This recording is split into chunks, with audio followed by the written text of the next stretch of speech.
Patience అండి. Please please kindly listen to me. Professor Murali Manohar గారు మాట్లాడుతారు సార్, పార్లమెంట్ లోనే మాట్లాడుతున్నారు, డిబేట్ లో ఎందుకు మాట్లాడరు? అబద్ధాలు పార్లమెంట్ లో రాహుల్ గాంధీ మాట్లాడ పొద్దున్న లేస్తాయని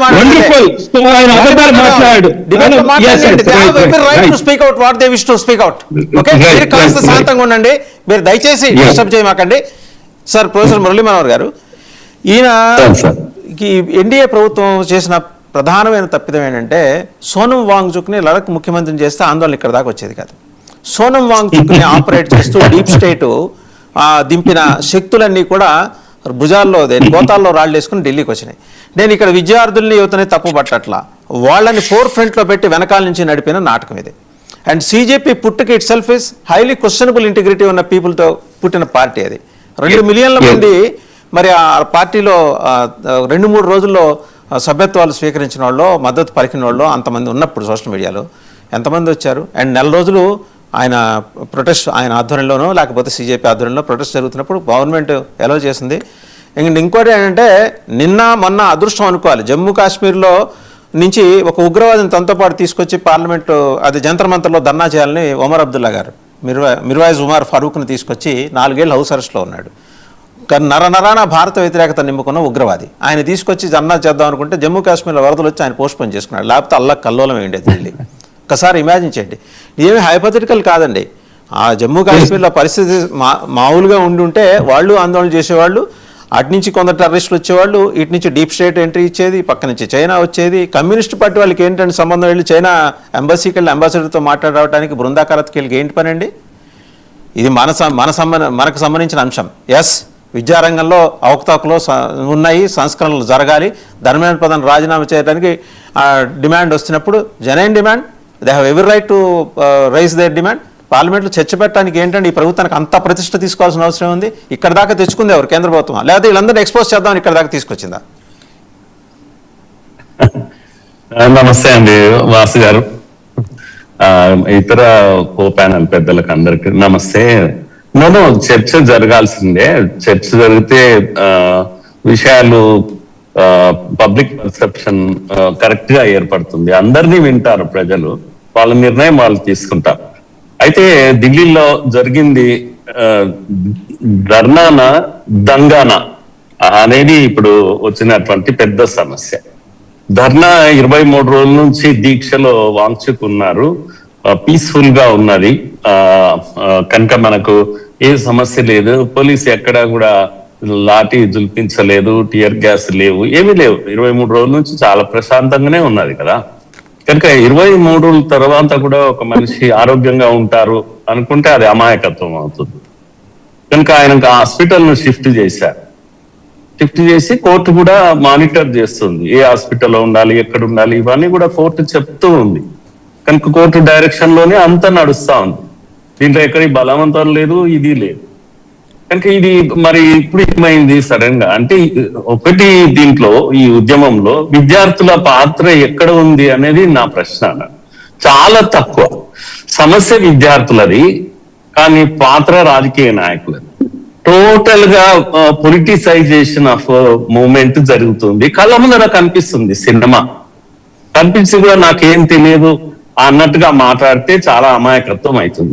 ఇది ఒక పక్క నేను పక్కకు పెట్టేసి ఆ మొత్తం వీడియోస్ అన్ని నేను అబ్జర్వ్ చేస్తున్నా, ఎక్కడ జరుగుతుంది, ఎవరు చేస్తున్నారు, ఏం చేస్తున్నారు. మీరు కనుక చూసినట్టయితే సేమ్ గ్రూప్స్, ఆ రోజు సిఏఏ, ఆ రోజు కిసాన్ ర్యాలీ, ఆ రోజు సర్జికల్ స్ట్రైక్ వ్యతిరేకంగా మాట్లాడిన గ్రూప్స్ అందరు కూడా అక్కడ దృశ్యంలో కనపడతారు. మనకు ఒక కేజ్రీవాల్ కనపడతాడు, డింపుల్ యాదవ్ కనిపిస్తుంది, కునాల్ కామరాజ్ కనిపిస్తారు, స్వరా భాస్కర్ కనిపిస్తారు, నసీరుద్దీన్ షా కనిపిస్తాడు, ప్రకాష్ రాజ్ కనిపిస్తాడు, షబనా అజీమ్ కనిపిస్తుంది, వీర్ దాస్ కనిపిస్తారు, విశాల్ అహ్మది కనిపిస్తారు, అందరూ కనిపిస్తారు. వీళ్ళందరూ కూడా same faces, same moment, same replica, same అప్పటి మూమెంట్స్ యొక్క రిప్లికా ఇక్కడ సిఏఏ మూవ్మెంట్స్ అటు యొక్క రిప్లికా ఇక్కడ కనపడుతుంది. డిజైనింగ్ అంతా కూడా సేమ్.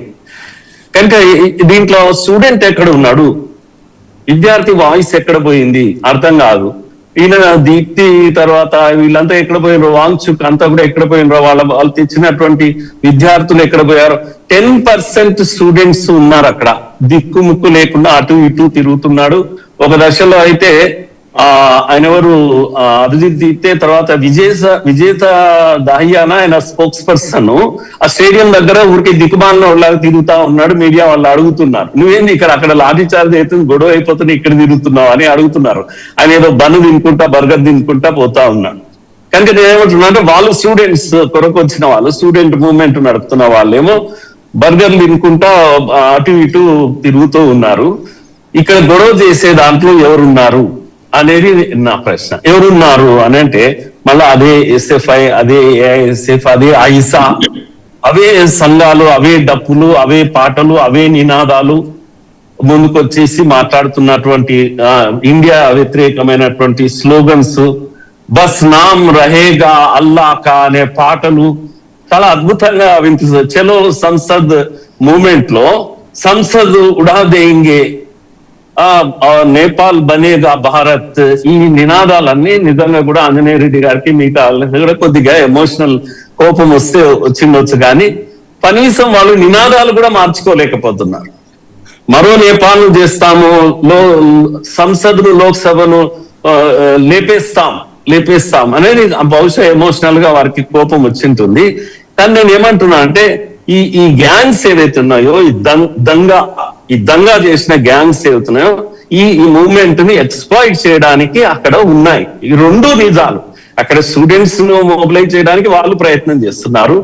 ఇక్కడ రెండు గ్రూపులు తయారైంది. అందుకే చిత్రం మీరు చూడండి, Aam Aadmi Party left wing ecosystem అంతా ఒక దిక్కుంటే సడన్ గా కాంగ్రెస్ ఎంటర్ అయిపోయింది.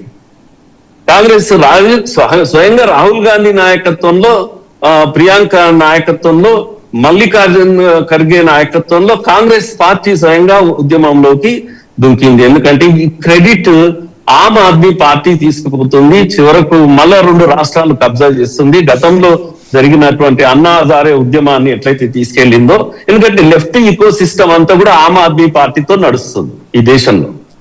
కనుక కాంగ్రెస్ ను రీప్లేస్ చేయడం మొదలు పెట్టేసింది ఈకో సిస్టమ్ అంతా కూడా. ఇప్పటికే ఢిల్లీ పోయింది, తర్వాత పంజాబ్ పోయింది, గుజరాత్ లో బాగానే నంబర్ వస్తుంది వాళ్ళకు. కాంగ్రెస్ ను రీప్లేస్ చేస్తున్నటువంటి సంస్థ ఏదందో పార్టీ, పొలిటికల్ పార్టీ ఆమ్ ఆద్మీ పార్టీ. ఇప్పుడు కాంగ్రెస్ పాపం భయం వేసి వెనుకబడిపోతే లాభం లేదు. అది నాన్ పొలిటికల్ మూవ్మెంట్ లాగా కనిపించినా అది ముసుగు వేసుకున్న నాన్ పొలిటికల్ మూవ్మెంట్. ఆమ్ ఆద్మీ పార్టీ వెనకాల ఉంది. అది లెక్కలు వేసుకున్నారు పాపం వీళ్ళు, ఎవరు కాంగ్రెస్ వాళ్ళు. వీళ్ళు ఫీల్డ్ లోకి దుంకారు. ఇది ఎంతో కనిపించని విషయమేమా అండి? మీకు నాకు అర్థం కాని విషయమా? మీకు ఒక పేరు చెప్తాను, మీరు ఆశ్చర్యపోతారు.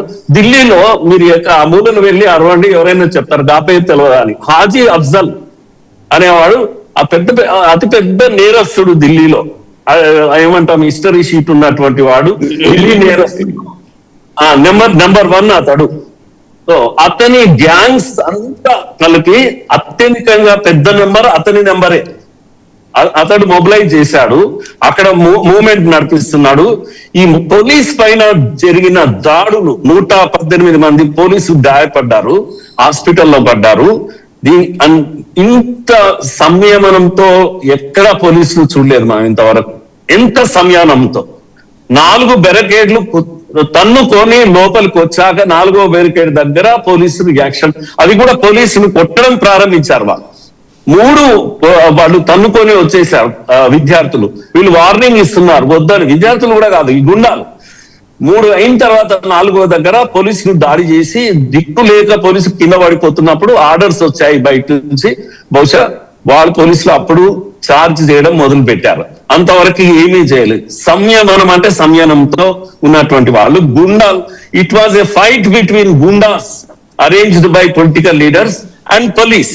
స్ట్రీట్ ఫైట్ జరిగింది, కళ్ళ ముందు మనకు కనపడుతుంది. ఢిల్లీలో విధ్వంసం జరిగింది. భీమ్ ఆర్మీ అనేటువంటి పార్టీ, ఇది ఎవరు, చంద్రశేఖర్ ఆజాద్ లక్షల మందిని మొబిలైజ్ చేశారు. మీరు గుర్తుపెట్టుకోండి, ఇక్కడ పంజాబ్, ఉత్తరప్రదేశ్, ఉత్తరాఖండ్ అంతటా కూడా రేపు ఎన్నికలు రాబోతున్నాయి. ఎవ్వరికి వాళ్ళు పోటీలు పడ్డారు. ఇప్పుడు ఈ సంఖ్యను తీసుకురావడంలో గుండాలు తీసుకొచ్చే పోటీలో వాళ్ళు ఇక్కడ బల ప్రదర్శన చేశారు, వాళ్ళు పోలీసుల పైన దాడి చేశారు. సో ఇవన్నీ జరిగిన ఒక విషయము ఢిల్లీలో జరిగింది. రెండో విషయం ఏంటంటే, సరే నడ్డా గారు ఒక దిక్కు మాట్లాడుతున్నారు, అక్కడ డెలిగేషన్ మాట్లాడుతున్నారు. పార్లమెంట్ జరిగే ముందు ఎప్పుడు కూడా ఈ దేశంలో ఒక ప్యాటర్న్ నేను ఎప్పటి నుంచో చెబుతున్నాను, పార్లమెంట్ సమావేశాలకు ముందు ఇటువంటి కార్యక్రమం, ఇటువంటి దుర్మార్గమైన కార్యక్రమం. అక్కడ జమ్మూ కాశ్మీర్ లో ప్రకృతి సహకరించకపోవడంలో ఉగ్రవాది అక్కడ ఆగిపోయాడు, కానీ ఇక్కడ వచ్చి జంతర్ మంతర్లో కూర్చునేవాడు వాళ్ళ సీఎం పక్కన. నీటి గురించి ఒకటే మాట చెప్పి నేను క్లోజ్ చేస్తానండి. నేను ఒక ప్రొఫెసర్ గా పనిచేశాను. నీటిని నేను చాలా ఫాలో అవుతున్నటువంటి వ్యక్తిగా నేను చెప్తున్నాను. ఒక విషయం వాస్ గారు, ప్రపంచంలో అతి పెద్ద పరీక్ష ఏది అంటే నీట్ అని. అంటే ఒకే గంటలో అన్ని లక్షల మంది రాసే పరీక్ష ఈ భూమి పైన ఎవరు లేరు. చైనా కన్నా మనది పాపులేషన్ ఎక్కువ, గుర్తుపెట్టుకోవాలి. 23 లక్షల మంది ఒకే గంటలో రాయడం అనేది ఎక్కడ జరగలేదు ఈ భూమి పైన. అలాంటి అంటే మనం ప్రత్యేకంగా ఆలోచించాలి ఏంటి నీటి పరీక్షను గురించి. అలాగే నీటిలో వచ్చిన మార్పులు ఏంటంటే 2014కు ముందే నీట్ యొక్క ప్లాన్ కాంగ్రెస్ చేసింది. ఇది అప్పుడు ఇది పాలసీ, కాంగ్రెస్ పాలసీ, బీజేపీ వాళ్ళు ఇంప్లిమెంట్ చేశారు. ఏదైనా ఉండని, ఎందుకంటే పేరెంట్స్ పిల్లల్ని పెట్టుకొని రైలు ఎక్కి ఇక్కడ హైదరాబాద్ లో రాశాక కర్ణాటక వెళ్ళి రాయించేవాళ్ళు, తర్వాత తమిళనాడు వెళ్ళి రాయించేవాళ్ళు, తర్వాత ఒరిస్సా వెళ్ళేవాళ్ళు. ఇవన్నీ పేరెంట్ యొక్క కష్టాలు ఇవి. నాకు కనీసం 4-5 రాష్ట్రాల్లో రాస్తే ఒకటన్నా తగులుతుంది అని.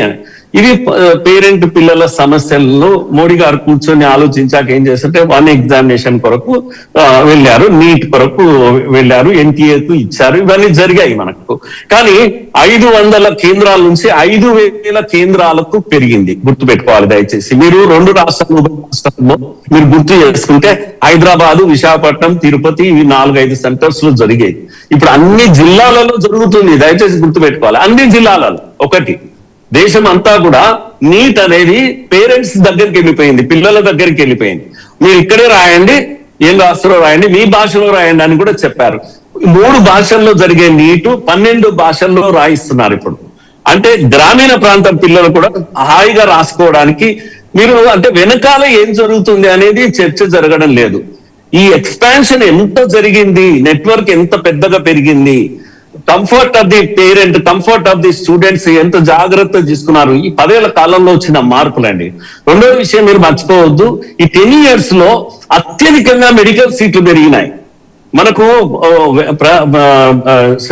పేషెంట్ అండ్ డాక్టర్ రేట్ ఏదైతే రేషియో ఉందో, ఇది ఒక డాక్టర్ కు 1000 మంది పేషెంట్స్ అనే దగ్గర ప్రపంచంలో ఎక్కడ రావడం లేదు. మన దగ్గర 800లకు వచ్చింది ఇప్పుడు.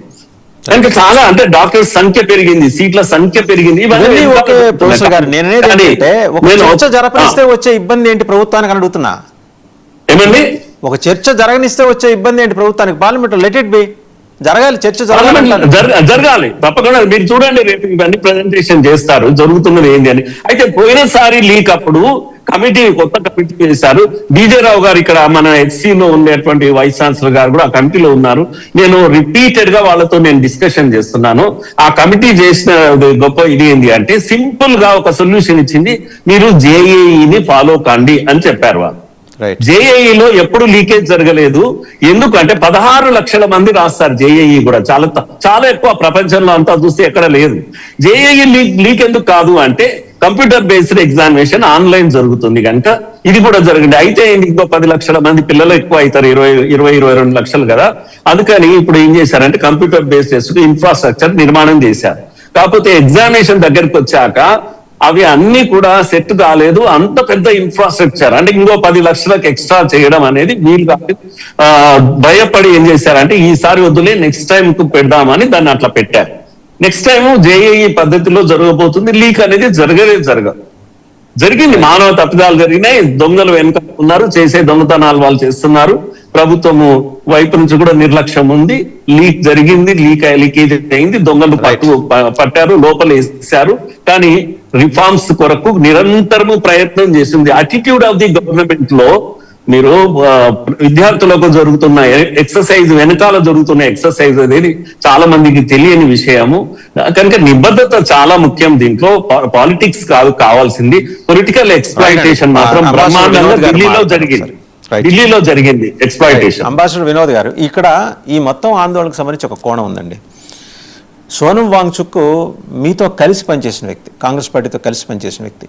యూపీఏ గవర్నమెంట్లో he was adviser to Jammu and Kashmir on education reforms and he was adviser to Ladakh administration. ఆయన అండ్ ఒక సూడో శాస్త్రవేత్త, ఎవరో తీసుకొచ్చి కాపీ కొట్టేసి క్లెయిమ్ చేసుకున్న శాస్త్రవేత్త. ఆయన శాస్త్రవేత్త కాదంటలా, సూడో శాస్త్రవేత్త అంటున్నాను. ఒకటి. రెండోది, ఈయనకి ఫిబ్రవరి 2025లో పాకిస్తాన్ వెళ్ళాడు. ఈయన అక్కడ అద్భుతంగా ప్రసంగించాడు. ఇంత నేర చరిత్ర ఉన్న వాళ్ళని వెనకేసుకురావాల్సినంత నెసిటీ ఎందుకు? ఇప్పుడు కాంగ్రెస్ పార్టీ ఒక జాతీయ పార్టీ, ఈ దేశానికి స్వాతంత్రం తెచ్చినట్టుగా క్లెయిమ్ చేసుకుంటున్న పార్టీ. మరి ఇంత పార్టీకి వాళ్ళ సోనం వాంగ్చుక్లు, అరవింద్ కేజ్రీవాల్ వీళ్ళందరూ ఎందుకండి? మీకు బ్రహ్మాండమైన నాయకత్వం, టవరింగ్ పర్సనాలిటీస్ ఉన్నారు మీ పార్టీలో. వాళ్ళని మాట్లాడనిచ్చి హేతుబద్ధంగా వాళ్ళ చేత మీరే ఆందోళన చేస్తుంటే నిజంగా విద్యార్థులను తీసుకొచ్చి ఇప్పుడు ఈ ఆందోళనకారుల వెనక వాళ్ళు చేసిన నినాదాన్ని మీరు సమర్థిస్తారా? వీల్ మేక్ శ్రీలంక, ఢిల్లీలో శ్రీలంక సృష్టిస్తామని, కూల్ చేస్తామని మీరు కాంగ్రెస్ పార్టీ సమర్థిస్తుందా? మీరు రేణుకా చౌదరి గారు వారు మాట్లాడారు, విద్యార్థుల్ని పార్లమెంట్లోకి పంపడం హక్కుట. పంపిస్తారా మీరు? రోజు 1,00,000 మందిని పంపిస్తారా పార్లమెంట్? 350 రోజులు తెరిచి ఉంచుదాం పార్లమెంట్. పంపిస్తారా? పార్లమెంట్ సెక్యూరిటీని ఎవరికి తాకట్టు పెట్టాలనుకుంటుంది కాంగ్రెస్ పార్టీ? అది రేణుకా చౌదరి యొక్క వ్యక్తిగత వ్యాఖ్య లేకపోతే కాంగ్రెస్ పార్టీ వ్యాఖ్య? ఎందుకు అంటే at the cost of national security ఇవన్నీ చేయాల్సిన అవసరం ఉందా? విద్యార్థులతో మీరు చేయండి. మీకు ఎన్ఎస్సీఏ ఉంది, national students union of India, me wing ఉంది, వాళ్ళతో చేయండి. అలాగే ఛాయాగ్రహాలుగా మిగిలిన సిపిఐ సిపిఎంలు ఎంబడేసుకుంది చేయండి. వాళ్ళకి ఏం పనండి? ఎంబసీకి వెళ్ళి, చైనా ఎంబసీకి వెళ్ళి మాట్లాడాల్సింది. ఒక అంబాసిడర్గా మీకు అవగాహన ఉంటుంది, దౌత్యపరమైన అంశాలు. వీళ్ళు వెళ్ళి మాట్లాడిన తర్వాత ఈ ఆందోళన వేరే టర్న్ తీసుకుంది. ఇవన్నీ మీకు కనపట్లేదా? సార్ ఆఫ్ కోర్స్ మీరు ఏదైతే మొత్తం బ్రీఫ్ చేసేసారో, నేను మాట్లాడక ముందే మొత్తం కలరంతా పూసేశారు కాబట్టి ఓకే. ఒక పొలిటికల్ పార్టీగా ఉన్నప్పుడు, ఒక అపోజిషన్ పార్టీగా ఉన్నప్పుడు తప్పకుండా వీళ్ళందరూ పొలిటికల్ పార్టీస్ పేర్లు తీసుకున్న వాళ్ళంతా అపోజిషన్ ఉన్నారు కదా. అపోజిషన్ అనేది ఒకటి ఎంత ఇంపార్టెంటో రూలింగ్ పార్టీ కంటే ఈక్వల్ రోల్ ప్లే చేయవలసిన బాధ్యత డెమోక్రసీలో ఉన్నది. అది తప్పదు.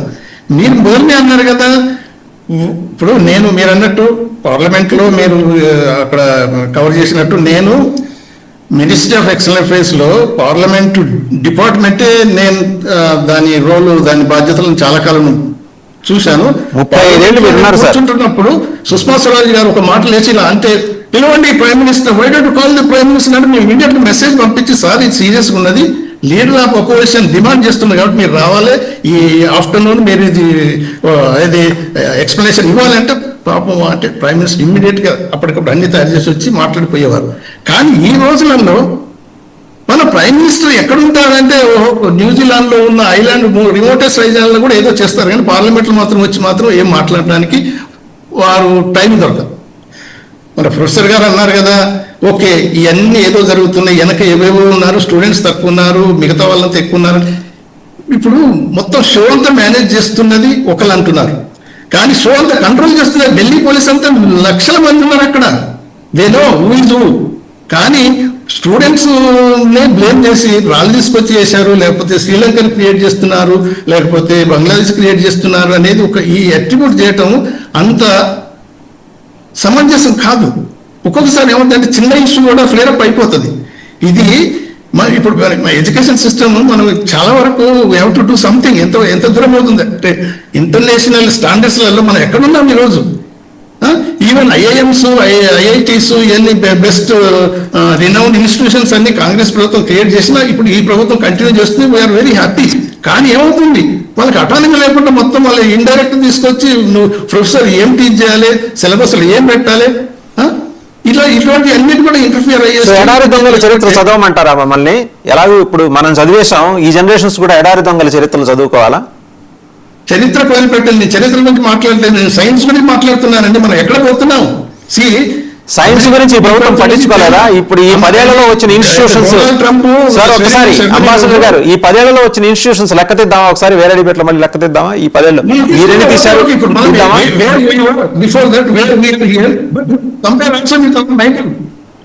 ఛాలెంజింగ్ అమెరికా డీప్ సీ కన్నా తీసుకొచ్చి మొత్తం ఎంత దూరం పోతున్నారు. మనం ఏం చేస్తాం? మన ఎడ్యుకేషన్ ఎక్కడ పోతుంది? ఏమనంటే ఆ చరిత్ర అనేది లేకపోతే రిలీజన్ అనేది ఇవి కాదు. మనకు ఎడ్యుకేషన్ సిస్టమ్కి ఇవ్వవలసినంత ప్రాధాన్యత, ఇవ్వవలసినంత ఫ్రీడమ్, అంటే చేయవలసినంత ఎంకరేజ్మెంట్ ఎక్కడ జరుగుతుంది? ఇవన్నీ కనుక చక్కగా ఉంటే మరి మన ప్రొఫెసర్స్, మన అదే బ్రైట్ బ్రెయిన్స్, ఇంటలెక్చువల్స్ ఇవన్నీ మన దేశం ఎక్కడ పోతున్నది? మన పక్కనున్న దేశం అమెరికాను ఢీకొట్టి అమెరికాను ఇప్పుడు నేను డిప్లొమాటిక్ కమ్యూనిటీలో చూశాను కదా. ఒకప్పుడు నేను సర్వీస్లో జాయిన్ అయినప్పుడు ఇండియా అంటే చైనా చాలా గౌరవించేది. ఒక స్టేజ్ కొత్త India nothing, they are nothing before us. మేము మెయిన్ టేబుల్లో కూర్చుంటే కూడా వాళ్ళకి ఇండియా అనేది కూర్చోబెట్టారు. America, China, Russia, England, France ఉంటే సరిపోతుంది. ఆ స్టేజ్కి వచ్చిందంటే అఫ్కోర్స్ నేను అనేది ఏంటంటే ఈ 14 సంవత్సరాల నుంచే ఇదంతా జరిగిందని మొదటి నుంచి కూడా కాంగ్రెస్ ప్రభుత్వం కూడా ల్యాబ్స్ చాలా జరిగినాయి. అలా జరగబట్టే కొంతవరకు ఓకే. బట్ ఎన్నో important things, IIMs, institutions, education మనం చూస్తే, రీసెర్చ్ మనం చూస్తే లాట్ ఆఫ్ ఎంకరేజ్మెంట్ వద్ద. ఇప్పుడు ఏమవుతుంది, నువ్వేమైనా రీసెర్చ్ చేయాలనుకున్నావు అనుక నేను ఇమీడియట్ గా ఈ డిపార్ట్మెంట్ ఇంకొక డిపార్ట్మెంట్ కు మార్పిస్తున్నారు. అంటే ఇంటర్ఫియరెన్స్ గవర్నమెంట్ ఇన్స్టిట్యూషనల్స్ లో, ఎడ్యుకేషన్ పర్టికులర్ రీసెర్చ్ లో అది ఎక్కువైపోతుంది. నేను ఇప్పుడు ఈ నీట్ అనేది, ఈ సిబిఎస్ఈ అనేది, తర్వాత ఇంకా అదర్ ఈ ఎగ్జామ్స్ లో జరిగే పేపర్ లీక్స్, తర్వాత ఈ సూసైడ్ల కంటే మన ఎడ్యుకేషన్ సిస్టమ్ చాలా దెబ్బతింటుంది. అది మనం చాలా ఆలోచించుకోవాలి. డిస్కషన్ తరువుగా జరగాలి పార్లమెంట్ లో. అసలు ఎందుకు భయం, ఎందుకు? మీరు మొదటి అంటూనే ఉన్నారు what is wrong if they start immediately. ఖచ్చితంగా జరగాలండి, ఖచ్చితంగా జరగాలి. పార్లమెంట్ లో డిస్కషన్ జరిగి తీరాల్సిందే, విద్యారంగంలో సంస్కరణలు తెచ్చి తీరాల్సిందే. కాకపోతే రెండింటిని కలిపి చూడడం. జమాతకి ఏం పనండి వచ్చి ఆందోళనకు మద్దతు ఇవ్వడానికి ఢిల్లీలో? ఇప్పుడు అపోజిషన్ పార్టీస్ అన్నప్పుడు అపోజిషన్ పార్టీ కాదు, ఒక రిలీజియస్ ఇన్స్టిట్యూషన్ జమాతే అనేది. కాంగ్రెస్ పార్టీ కూడా ఆపుతోని కంప్లీట్ చేసుకుంటారు. అలాంటి కాదు. ఇప్పుడు అపోజిషన్ పార్టీ ఒక రోల్ ప్లే చేయాల్సినప్పుడు ఆ రోజు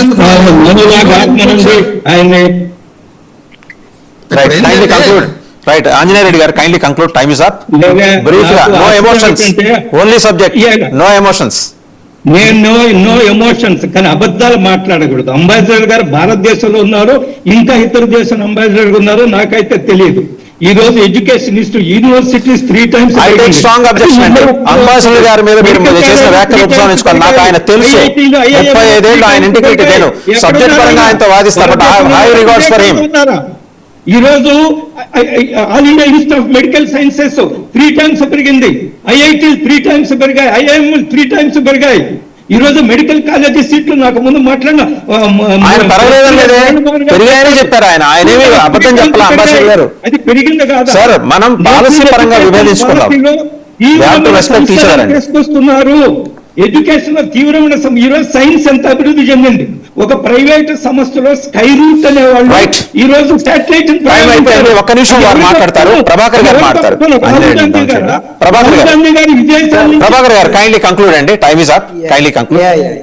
వాసుదేవ్ గారు, అంటే ఇందాక దాకా మనందరం కూడా డిస్కస్ చేసేది ఈ దేశ సార్వభౌమత్వాన్ని కాపాడుకోవడం కోసం. దీనిలో యాంటీ ఎలిమెంట్స్ ఉన్నారా లేరా అనేది ఒకటి పార్లమెంట్ లో చర్చ పెడితే, చర్చలో కరెక్ట్ గా ఇన్వెస్టిగేషన్ ఏమైనా జరిగితే పోలీసులు దెబ్బలు తగిలి, లేకపోతే విద్యార్థుల తల్లిదండ్రులు, ఐసీలో ఉన్నటువంటి వాళ్ళు, హాస్పిటలైజ్ చేసిన వాళ్ళు చాలా మంది ఉన్నారు.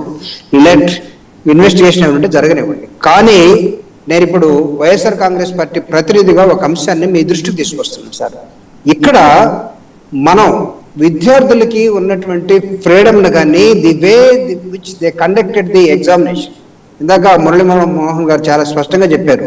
ఇన్ని డిఫికల్టీస్ వస్తున్నప్పుడు, ఇంత లార్జ్ స్కేల్ జరుగుతున్నప్పుడు తప్పులు జరగవని కాదు, కానీ ఒక జేఈ ఎగ్జాంపుల్ కూడా వాళ్ళే చెప్పారు, దాన్ని అడాప్ట్ చేసుకోవడంలో ఎక్కడన్నా ఫెయిల్ అయ్యారేమో. అయితే the perspective which you are seeing, ఏ కోణం నుంచి మీరు దీన్ని చూస్తున్నారో మీ పర్సెప్షన్ రాంగ్ అనేది లేత వయసులో ఉన్నటువంటి 17, 20 సంవత్సరాల 30, 25 సంవత్సరాల మధ్యలో ఉన్న మీ కొడుకు లాంటి వాడు, మీ కూతురు లాంటి వాళ్ళు మీకు ఒక టీచ్ చేస్తున్నారు ఇక్కడ. దయచేసి వినండి. పేరెంట్స్గా ఉన్నటువంటి పార్లమెంటేరియన్స్గా ఉన్నటువంటి పార్టీస్, వైఎస్ఆర్ కాంగ్రెస్ పార్టీ స్పష్టంగా చెప్తుంది, ఒక పేరెంట్గా, ఒక పొలిటికల్ పార్టీ నడిపే ఒక పెద్దగా, మీరు ఈ దేశానికి పార్లమెంట్లో ఉన్నటువంటి ఒక ప్రధానమంత్రిగా, లేదా ఒక అపోజిషన్ పార్టీ నాయకుడిగా మీ పార్టీ రాజకీయాలు పక్కన పెట్టి look at the angle of the student. మీరు 5వ తరగతి నుంచే మీ వాడు డాక్టర్ కావాలా, ఇంజనీర్ కావాలని కళ్ళతోటి, నేను ఒక ఇంజనీర్గా చెప్తున్నాను, మా బాస్ నేను జాయిన్ అయినప్పుడు మిధానిలో నేను జాయిన్ అయినప్పుడు ఆంజనేయ రెడ్డి గారు మిధానిలో నేను జాయిన్ అయినప్పుడు మా బాస్ పొద్దున్న 5 గంటలకి వాళ్ళ కుర్రవాడిని నారాయణ ఇన్స్టిట్యూషన్ లో చేర్చడం కోసం, ఎందుకంటే వీడు ఐఐటి కొట్టాలి లేకపోతే నీట్ కొట్టాలి అని దాంతో తీసుకెళ్తే, అంటే పేరెంట్ కళలన్నీ కూడా విద్యార్థి మీద దాదాపు 2 డికేట్స్ నడుస్తాయండి. ఆ కళల్ని మీరు ఒక ఎగ్జామ్ పేరుతోటి లీక్ అయిందని లేకపోతే వాళ్ళ ఉంటే విద్యార్థులు ఎందుకు చచ్చిపోతారు? వాడికి ఆత్మగౌరవం ఎక్కడ ఉంటుంది? వాడిని ఏ విధంగా మీరు రక్షిస్తారు? పేరెంట్ పూర్లో పెట్టుకొని పేరెంట్ పిల్లవాడిని కాపాడుకుంటే ఒక ఆఫ్టర్ ఆల్ మీ ఇనేబిలిటీని, మీరు చేతగానితనాన్ని జీవితాలు నాశనం చేసే దశలోకి ప్రభుత్వం దీని మీద చర్చ జరుగుతుంది. ప్రభుత్వం కూడా దిగొచ్చింది, చర్చ జరుగుతుంది, చర్చ జరగాలి.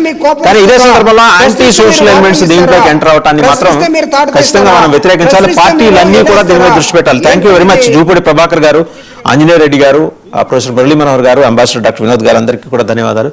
సో ఇది దేశవ్యాప్తంగా నీట్ మీద జరుగుతున్న ఆందోళన, ఢిల్లీ వేదిక మరి జరిగిన హింసాకాండ, పోలీసులు గాయపడటం, దీని వెనకాల డీప్ స్టేట్ ఉందంటే దరాప్ చేయండి. బట్ దీని మీద చర్చ అయితే, నీట్ మీద చర్చ అయితే పార్లమెంట్లో జరిగి తీరాలి. ఫ్లాస్ ఉన్నాయి, ఒప్పుకుందాం. అందరూ ఈ దేశ ప్రజలకు క్షమాపణ చెప్పడానికి ప్రధానమంత్రి ఒకసారి దేశంలో ఉన్న మహిళా మండలందరికీ, అమ్మలకు, చెల్లెళ్లకు, సోదరి మండలందరికీ నేను క్షమాపణ చెప్తున్నాను. మహిళా బిల్లు పాస్ కానప్పుడు దీనికి కూడా క్షమాపణ చెప్పండి. తప్పిదం జరిగింది, సరిదిద్దుకుంటామని క్షమాపణ చెప్పండి, హుందాగా చేయండి. మనం ఎందుకు డీప్ స్టేట్ ఎలిమెంట్స్ని ఢిల్లీ దాకా తీసుకొచ్చి మనమే ఎందుకు ఎంకరేజ్ చేయాలి? శ్రీలంక చేస్తారా ఢిల్లీని? పార్లమెంట్ని ముట్టడిస్తారా? కూల్చేస్తారా? ఈ నినాదాలు అవసరమా? ఈ నినాదాల వెనక ఎవరున్నారు? రాత్రి కూడా చేయండి. ధర్మేంద్ర ప్రధాన్ రాజీనామా డిమాండ్ కాంగ్రెస్ పార్టీకి, వాళ్ళకి ఇంక వేరే ఏం లేవు అంశాలు. సో అదేదో ధర్మేంద్ర ప్రధాన్ చేత వివరణ ఇప్పించండి, పార్లమెంట్లోనే అయిపోతుంది. సమస్య సామరస్యంగా పరిష్కారం కావడానికి ఇన్ని మార్గాలు ఉన్నా కూడా ప్రభుత్వం పంతానికి పోవడం అనేది కరెక్ట్ కాదనేది